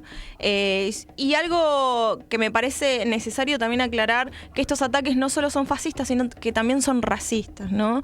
Porque estas grandes represiones que hubo también se daban en los sectores del campesinado, en los sectores donde estaban de primer línea de combate las compañeras dirigentes indígenas, dirigentes sindicales, las llamadas cholitas, que estaban ahí resistiendo. Sobre eso también la alianza que hay desde el gobierno de Javier Milei, ¿no? Respecto a eso, cómo fueron otorgadas estas armas para reprimir al pueblo boliviano de hoy en día, desde Javier Milei también. Sí, hay todo un tema con eso que repite además lo que ocurrió en 2019 en el golpe de Estado contra el gobierno de Evo y de García Linera, que tiene que ver con la asistencia al gobierno en ese entonces de Mauricio Macri y ahora de Milei con pertrechos y con tropas represivas. El contexto para cerrar esta columna, estábamos atrás de una conversación con alguien en Bolivia que está complicada. Hay que decir que la mitad de la dirigencia política boliviana está en estado clandestino en este momento. Totalmente. Entonces hay comunicaciones que se están complicando. Si tenemos tiempo de acá al cierre del programa, lo pondremos al aire, y si no, vamos con esto que nos cuenta Luana a darle por lo menos cierre por ahora al capítulo de Bolivia. Pero decíamos, cuarta semana de protestas, al menos hay 5 muertos, la cifra que yo tengo, decenas de bloqueos en todo el país. Y lo último que hay son declaraciones del presidente Rodrigo Paz, lo cita entre otros medios en la Argentina, el diario La Voz de Córdoba. Es un enfermo de poder y hará lo posible para destrozar a Bolivia. Lo que habla también, me meto en una pequeña interpretación, de cuál es la lectura del presidente de Bolivia, y entiende también que la figura de Evo sigue teniendo una relevancia, porque todo esto que está ocurriendo en Bolivia, independientemente de las tensiones que hubo en el MAS, que llevaron a que fueran divididos en la elección presidencial, la figura de Evo sigue siendo central. Sí, una figura central.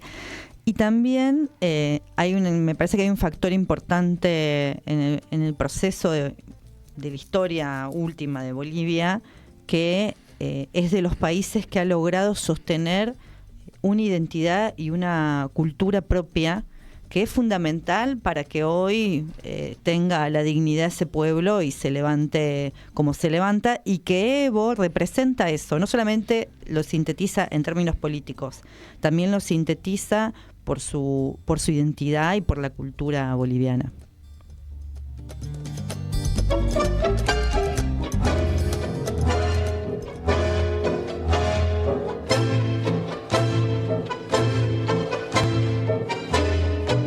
No hay nada más actual que el sonido de los tiempos en Informe de Pájaros.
9:30 en la noche en toda la República Argentina. El domingo 31 de mayo hay elecciones en Colombia. Hay 11 candidatos presidenciales.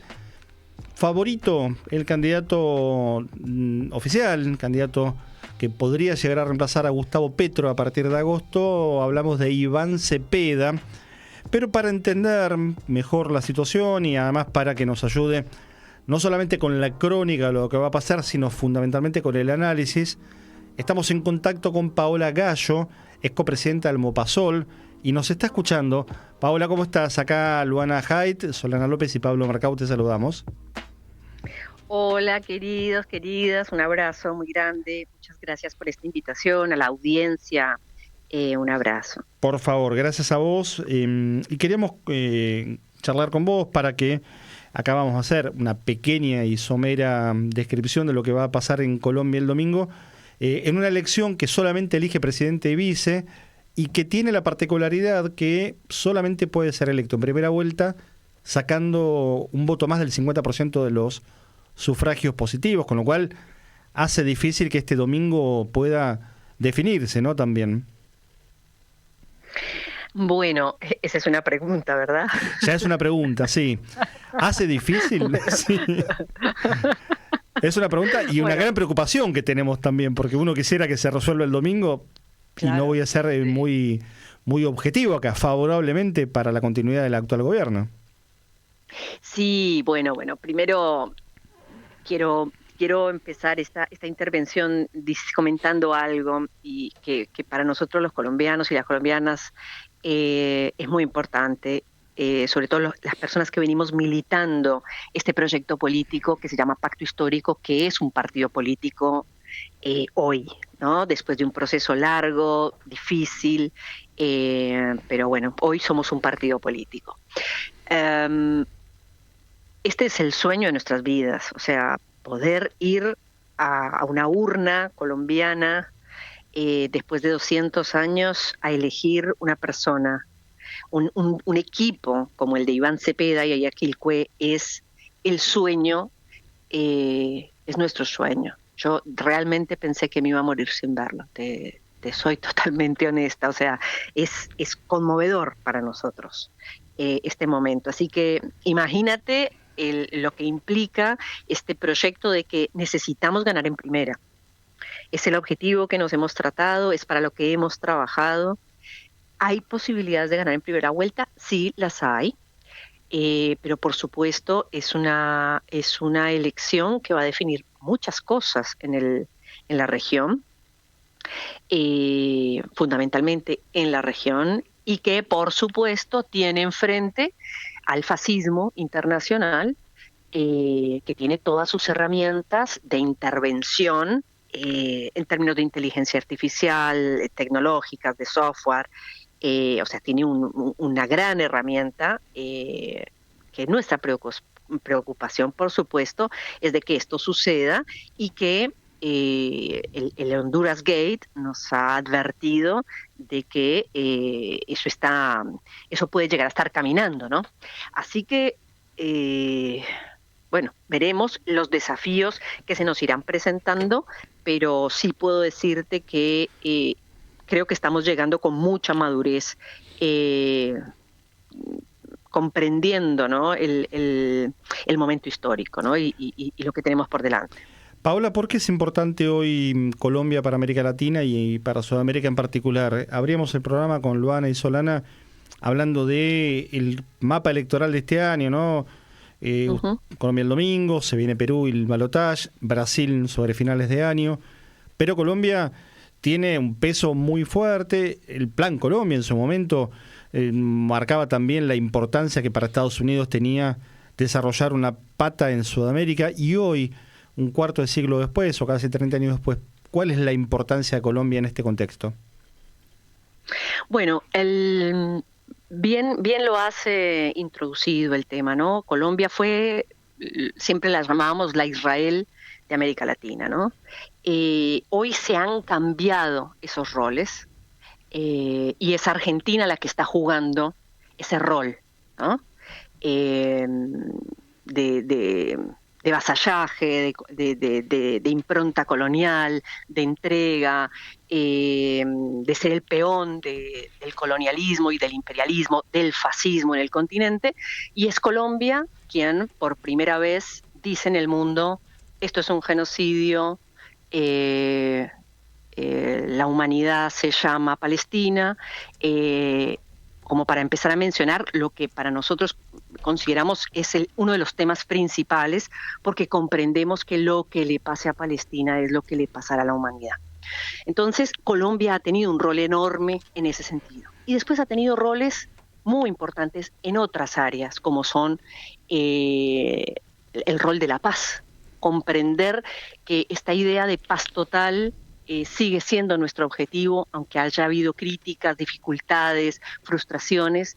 Seguimos creyendo que el gran proyecto político de Colombia para Colombia y para el continente, para el mundo, es la paz, y seguimos insistiendo en esta tarea, que creo que sigue siendo mucho más valiosa que pensar en seguir haciendo la guerra. Y fundamentalmente creo que en un momento donde el mundo se va como reconfigurando, que un país como Colombia, que ha sido históricamente un peón del imperio, esté hablando de la vida de los pueblos, la vida del planeta en el centro, que esté hablando de la unidad latinoamericana, nuevamente nuestroamericana, y la verdad que es como construir nuevamente posibilidades, ¿no? Estas oleadas o estos tiempos de nuestra América, que son inestables, vertiginosos, a veces parecen muy lentos y después rapidísimos, ¿no? Colombia está encendiendo la llama indiscutiblemente de lo que va a ser la propuesta hacia el futuro. Indiscutiblemente, creo que ahí hemos tenido un rol fundamental. Paola, buenas noches. De proponer a la humanidad algo nuevo. Hola, buenas noches. Solana te habla, ¿cómo estás? ¿Cómo estás, querida? Un gusto escucharte. Igualmente. Bueno, mencionabas que te enorgullece la propuesta, el candidato. Podemos decir también que ha llegado a este nivel a días de las elecciones, porque el gobierno de Petro ha hecho, la verdad, que cambios muy significativos y profundos, pero también la construcción de la fuerza política es un ejemplo para toda América Latina, ¿no? De unidad, ¿no? De construcción programática. Mira, les voy a contar algo cortito, pero que es contundente en lo que representa este esfuerzo de este proceso histórico, ¿no? Que se llama pacto histórico, esta construcción de esta herramienta. La Unión Patriótica es un partido político creado y que fue víctima de un genocidio político. Así lo declaró la Corte Interamericana de Derechos Humanos, ya que se asesinaron a más de 6.000 de sus militantes. O sea, fue un partido político exterminado, ¿sí? Y que desaparece porque lo extermina el Estado, los agentes del Estado que ordenaron ese genocidio, no llevar adelante ese genocidio. Después de esa sentencia, la Unión Patriótica recupera la personería, y cuando recupera la personería, se nos impuso a este movimiento pacto histórico que si queríamos ir a las elecciones teníamos que ser ya un partido político y no ser un movimiento o un frente. Claro. Y la Unión Patriótica, que le había costado tantos años recuperar su personería, que le reconocieran el genocidio político que había sufrido, decide renunciar a la personería. Imagínate la dimensión que tiene esto. No solamente, por supuesto, la Unión Patriótica, ¿no? Te estoy hablando del Partido Comunista, te estoy hablando de otros partidos que también se han incorporado al pacto histórico y que renunciaron a su personería. Ha sido, imagínate la decisión, las discusiones, claro, los debates, el temor, porque obviamente hay temores. Se está jugando el top, pero nos estamos jugando todo porque sabemos que es el momento de jugárselo todo, ¿no? Está en juego la vida. Eso habla de una enorme madurez. Sino de la humanidad. Una enorme madurez. Sí. Así es, así es. Y hemos decidido confiar en los compañeros y en las compañeras con los que hemos venido, por supuesto, militando durante todos estos años, y hemos decidido confiar y embarcarnos en este desafío enorme de construir un partido político del tamaño del pacto histórico, ¿no? Así que creo que ese es nuestro gran desafío, pero es un desafío para la esperanza, de construcción, ¿no? Así que vale la pena entregarle la vida a ese sueño, claro que sí. Paola, ¿cómo va? Te habla Luana. ¿Qué tal, Luana? Un gusto. Te quería hacer una consulta. Recién estábamos hablando, viene bastante latinoamericano este programa. En América Latina hoy estamos teniendo distintos avances y retrocesos en esta región. Y hoy es la pregunta, ¿no? ¿Qué rol tienen las juventudes, los sindicatos y los feminismos en estas elecciones colombianas? Bueno, te digo, la participación de los feminismos y de la juventud en la vida política y en los roles de liderazgo es absolutamente novedoso para Colombia. Es la fuerza política que le ha dado el Congreso, la gran participación de las mujeres en el Congreso, inédita, nunca la habíamos tenido, ¿sí? Así que, bueno, y como lo ha dicho el candidato, cuando le preguntan hace unas entrevistas que dio la última semana, le dicen, bueno, los feminismos que tienen que ver con este proyecto, ¿no? Y él dice, nosotros entendemos que todo el proceso, las luchas, las reivindicaciones, es algo de lo que nosotros tenemos que aprender. Ahí tenemos que abrevar de los feminismos. Es de donde nosotros abrevamos para comprender, para iluminar el camino. Así que nuestro candidato piense eso, por supuesto que nos da por supuesto, ¿qué te dijera yo? ¿Cómo decirlo? Un lugar muy importante en la vida política del pacto histórico y del proyecto de gobierno que tiene Aida Quilpué y Iván Cepeda, ¿no? Paola, la figura de Petro, Solana mencionaba recién que se llega a este punto también por la gestión que ha tenido de 2022 a esta parte. La hemos conocido en América Latina fuertemente, por ejemplo, a partir de algunas intervenciones en Naciones Unidas que en los últimos años agitaron el avispero en buena medida y en buena hora, con discursos memorables realmente, que empiezan a estar a esta altura en los primeros lugares de la historia de los discursos de los presidentes, los líderes latinoamericanos. ¿Qué trae la figura de Cepeda, que deja Petro por un lado, y qué trae eventualmente la figura de Iván Cepeda? Respecto a los discursos, a la palabra. Sí, respecto también a lo que va a implicar, en Colombia no hay reelección, digo, lo que va a implicar una eventual transición y continuidad también del pacto histórico, ¿no? Mira, yo pienso que Iván Cepeda, él trae una propuesta de revolución y lo llama así, ¿no? Y él dice que una de las 3 revoluciones que él propone es la revolución de la verdad. Él dice que Colombia necesita construir un estado de cosas sobre la verdad. Y cuando él habla de la verdad, lo está diciendo el referente del movimiento de víctimas en Colombia. Entonces, por supuesto que hace temblar la tierra.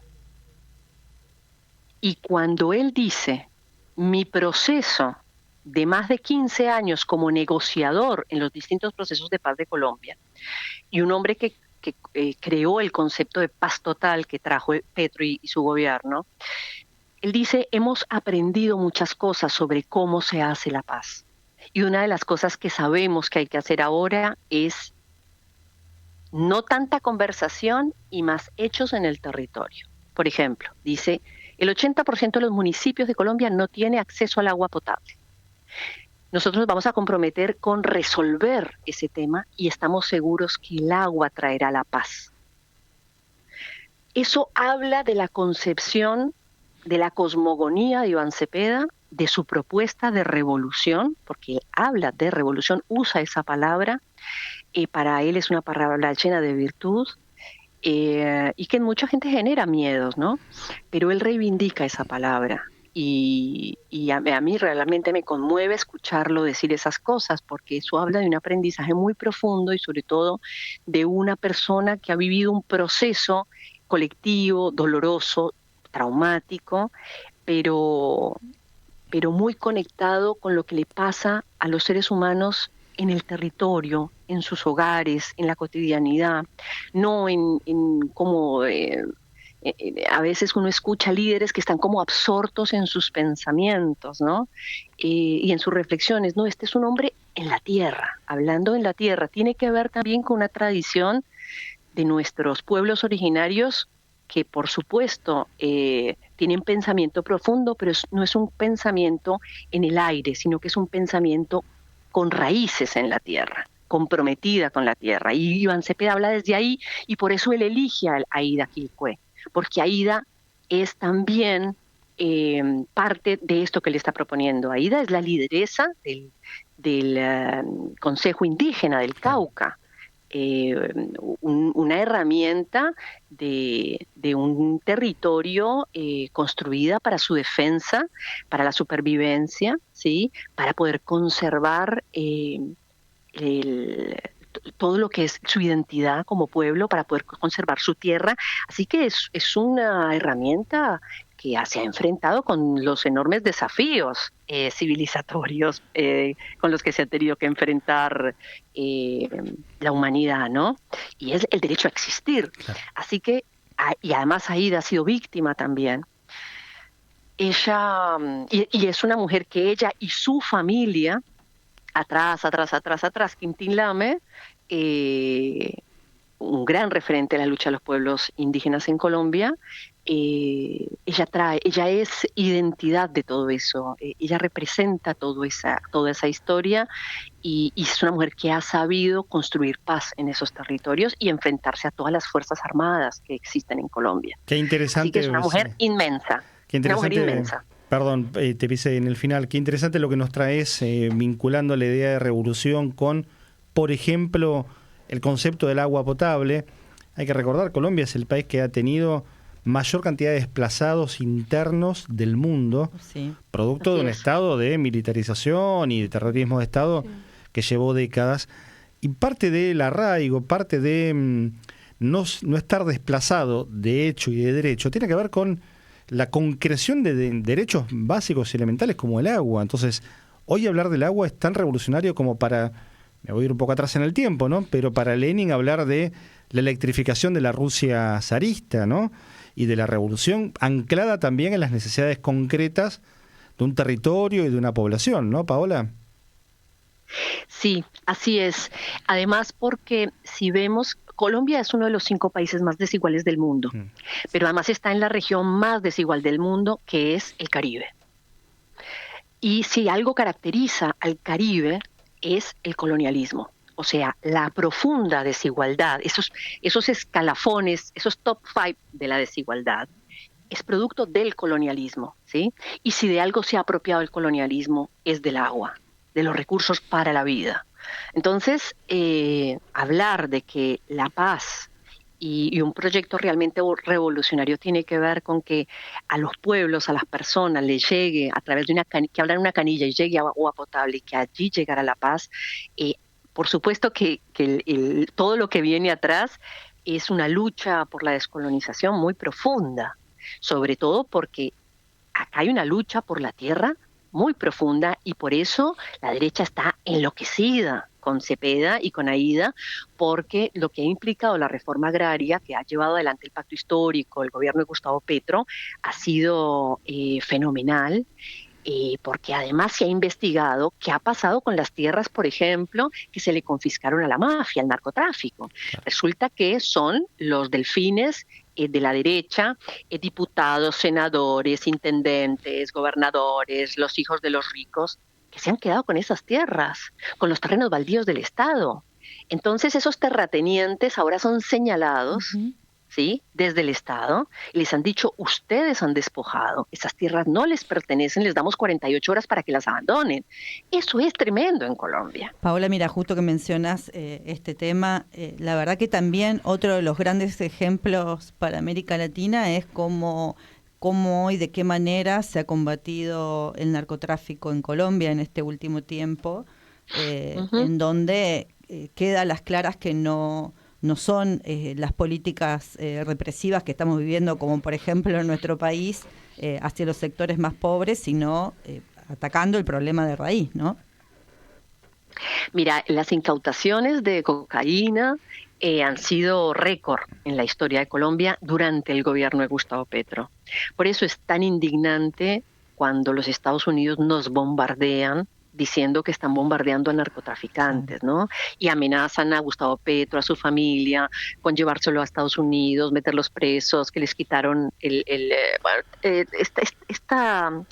asedio permanente, ¿no? Y este juego perverso, ¿no? De la idea de que somos narcos y merecemos el infierno y que nos bombardeen y que nos asesinen y que nos encarcelen.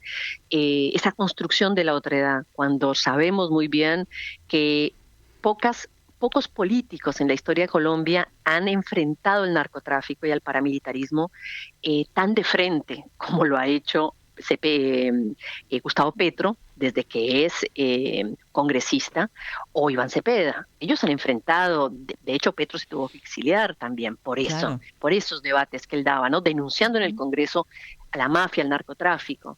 Entonces indigna profundamente. Es abogada, es militante por los derechos humanos, es copresidenta del Movimiento por la Paz, la Soberanía y la Solidaridad, del Mopasol.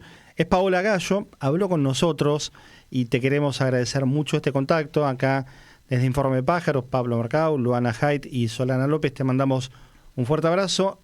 Esperamos con ansias el domingo y hablaremos en breve y cuando quieras. Ay, muchas gracias. Bueno, ahí estaremos recibiendo los resultados en la Casa de la Amistad Argentino-Cubana a partir de las 19 horas, así que están muy invitados todos y todas y todes. Abrazo latinoamericano, argentino y colombiano, y que nunca pierdan y que nadie nos arrebate la sonrisa y la voz más linda que tiene este continente, que es la de los colombianos. Sí. Ay, gracias. Sí. Ay, gracias. Estamos todos de acuerdo acá. Todos así de que acuerdo, todos. no se te ocurra litigar contra nosotros, Paola, porque somos 3 contra 1 y vas a perder. No, yo sé muy bien qué peleas agarro y qué peleas no agarro. Te mandamos un abrazo grande. Besos, gracias. Chao. Chao.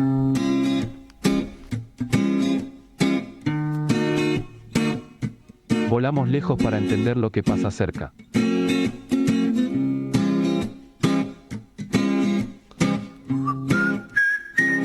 Informe de pájaros.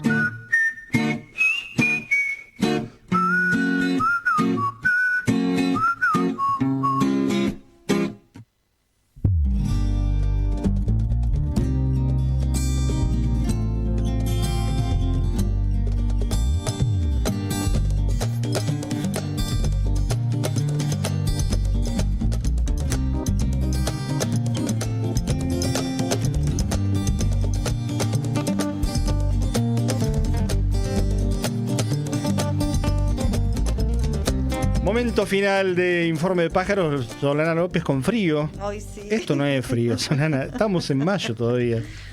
¿Qué nos espera en julio? Se nos adelantó el invierno. Más o menos. Sí. Pero está con complicado. este gobierno se adelanta toda la cosa fea como el invierno, el frío. ¿Ustedes vieron lo que pasó hoy, ayer y hoy? Alerta violeta. ¿Ya? Yo no lo conocía hasta estas últimas horas, por la niebla. No es por mi ley, la alerta violeta. No. Lo que sí es una alerta violeta o de multicolor o como lo quieran ver, es lo que presentó el gobierno la semana pasada. Tanto el Ministerio de Capital Humano, Sandra Petovelo, como el Ministerio de Defensa, aunque esto pasó bastante más por debajo del radar informativo. Y es la idea, el proyecto de gemelos digitales. Nos pusimos a investigar con Informe de Pájaros de dónde viene esta idea de gemelos digitales. Tiene por lo menos 10 años. Mira lo que voy a decir. Mira.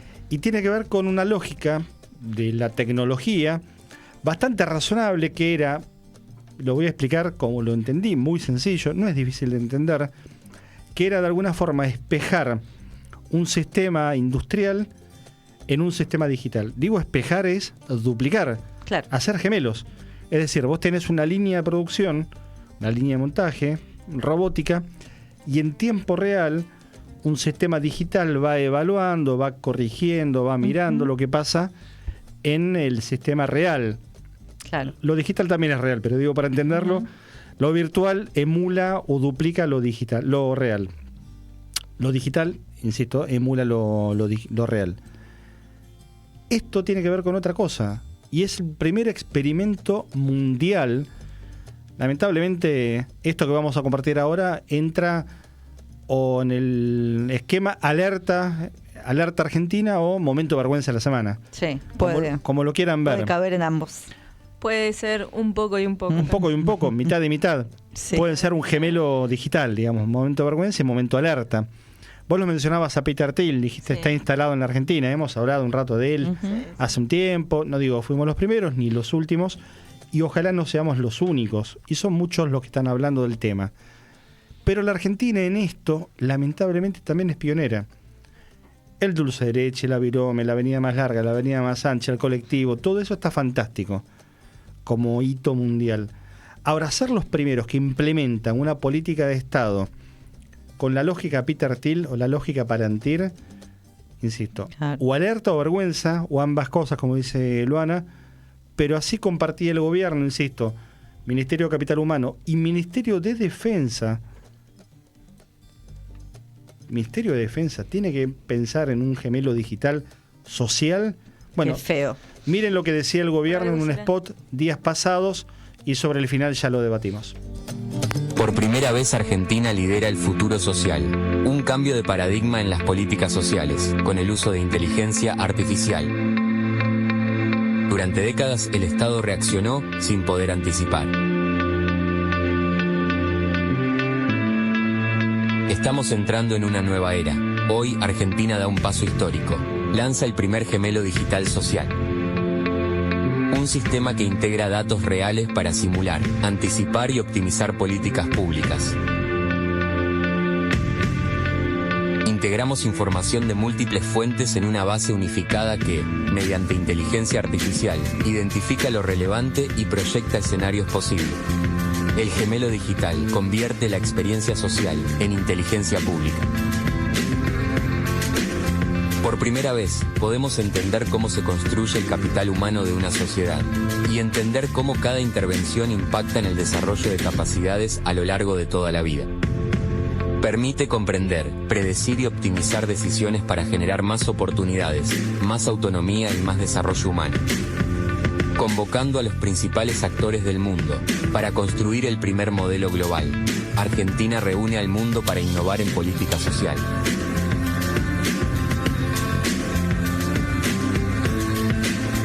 De la asistencia reactiva al Estado que anticipa.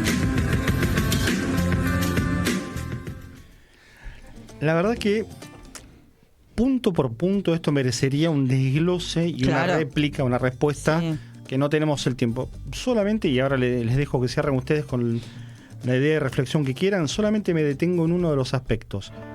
La inteligencia social ahora es inteligencia colectiva. ¿Desde cuándo no fue inteligencia colectiva la inteligencia social?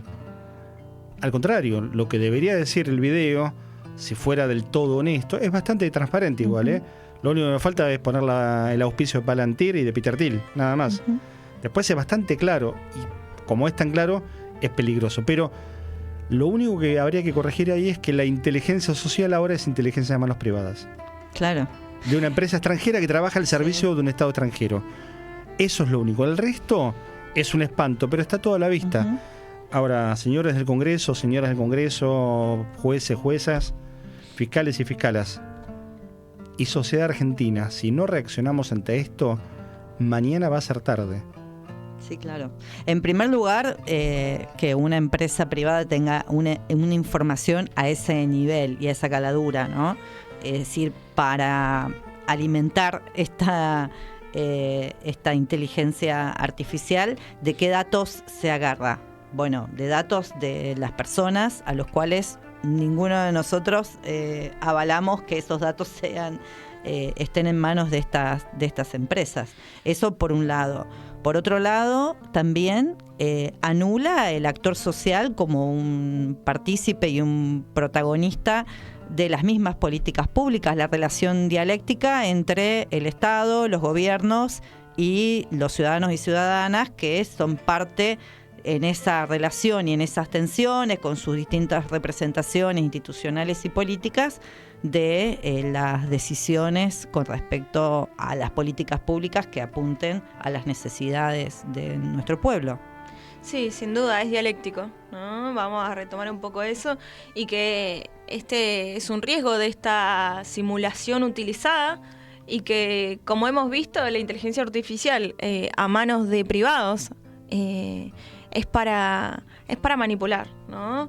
Es para manipular escenarios que se viven realmente, alterar esta percepción de la realidad y vulnerar esta privacidad de todos nosotros que somos los ciudadanos. Y es que estas inteligencias artificiales lo que hacen es un extractivismo de nuestra propia información. Totalmente. Y con este extractivismo lo utilizan para la dominación. Y eso es lo que estamos viendo hoy en día. Esta inteligencia artificial no solo se usa para recopilar esta información que nosotros le vamos brindando, sino que también es un arma cognitiva y hoy se está usando para el genocidio. Pensar que hace 12, 13 años el debate en este país estaba dado por qué iba a hacer el gobierno de Cristina Fernández de Kirchner en ese momento con los datos de la SUBE. La distancia que hay entre ese momento y esto, cuando los datos de la SUBE tenían que ver con un relevamiento de la cantidad de viajes que había para que el gobierno dispusiera de una manera un poco más ordenada el esquema de subsidios, que hasta ese momento funcionaban con declaración jurada, es decir, dueños de empresas colectivos, por ejemplo, el papá de Milei, se hicieron millonarios con subsidio del Estado que nadie controlaba. Entonces los hijos, no voy a caer en la trampa, los hijos de Milei padre, Javier, Karina y todos sus cipallitos, protestan contra el Estado cuando se hicieron ricos con el Estado y el subsidio sin control. Eso es lo que intentó ordenar un poquito la SUBE. Y ahí aparecían los indignados del centro a la derecha, de la derecha al centro, y algunos hasta de izquierda diciendo: ¿qué hace el gobierno con los datos nuestros de la SUBE? Y ahora, frente a esto, que es vigilancia global en manos de empresas y estados extranjeros, sin ningún tipo de regulación, sin ningún tipo de debate público, sin ningún tipo de intervención, como decíamos recién, del Congreso, del Poder Judicial, del Ministerio Público Fiscal y de la sociedad. Bueno, el alerta está encendido. Los caminos hacia la elección del año que viene se van acortando, y si pensamos que vamos a decidir algo con el voto, simplemente nos quedamos bastante cortos y nos vamos a pegar otra vez con la realidad en la frente. Y no te sorprenda que haya algún Milei parecido, igual o peor por 4 años más. Creo que llegamos al final. Hemos llegado. Con un mensaje de esperanza, podríamos decir. Bueno, quizás la esperanza es que están apurados. Lo dijimos después de las últimas elecciones, cuando ganaron, pero quedaron ahí medio, y dijimos, bueno, me parece que llegaron a su techo, se van a apurar porque saben que se tienen que rajar con la valija. Creo que están apurados. Vamos a cerrar con un mensaje esperanzador, ¿no? En este encuentro en Venezuela de comunicación política y análisis de las inteligencias artificiales se crea nuevamente un modelo de combatir, ¿no? De combatir esta guerra psicológica, esta guerra mediática, esta guerra cognitiva, y en eso nos estamos formando y eso se está llevando adelante. Capítulo de Informe Pájaros que llega a su final, volverá el martes que viene a las 20 con lo que nos quedó afuera, con lo que pasará de acá a dentro de una semana, elecciones en Colombia mediante, nos queda afuera el tema de la flotilla, hay temas que venimos arrastrando, pero en los encuentros que nos van a preceder de acá en adelante, a suceder de acá en adelante los martes a las 20, aquí en Informe de Pájaros, los vamos a ir desplegando cual alas en el vuelo del ave que nos acompaña cada semana. Ahora aterrizamos, descansamos un rato, le ponemos fin a este encuentro de cada semana. Marcos Delgado, gracias, buena semana para ustedes. Lo mismo para Pablo Fernández, abrazo a Guille Guerra, que hoy no estuvo con nosotros. Pablo Marcamos mi nombre, Luana Haidt, hasta el martes. Hasta el martes que viene. Y Solana López, contenta por el cordobesismo futbolero de esta semana. Es contradictorio. Me ponen contentos un poquito algunos cordobeses, sobre todo quiero decir mi hijo Ricky, que es de Belgrano, pero mi hijo Lautaro, como yo, somos de Talleres y bueno. Que pasen bien, como dicen nuestros amigos del programa anterior. El martes que viene nos encontramos otra vez acá a las 20 en Informe de Pájaros. Chau.